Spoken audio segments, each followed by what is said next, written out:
বিসমিল্লাহির রহমানির রহিম। বাংলাদেশে এক অন্ধ রাজনীতি চলছে। আমি রাজনৈতিক বিশ্লেষক নয়, তবু আজ কিছু বলবো। খালেদা জিয়ার শারীরিক অবস্থা অনেক খারাপ, কেউ বলে অনেক খারাপ, কেউ বলে অনেক ক্রিটিক্যাল, কেউ বলে মারা গেছে। যাই হোক, এখন সে সম্পূর্ণ সরকারের আয়ত্তে আছে। সরকার এরকম ব্লেম গেম খেলছে, তাতে জানি না তাদের উদ্দেশ্যটা কী।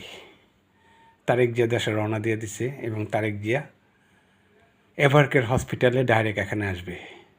সে যাতে কোনো রাজনৈতিক ফায়দা না লুটতে পারে, আসলে রাজনৈতিক কোনো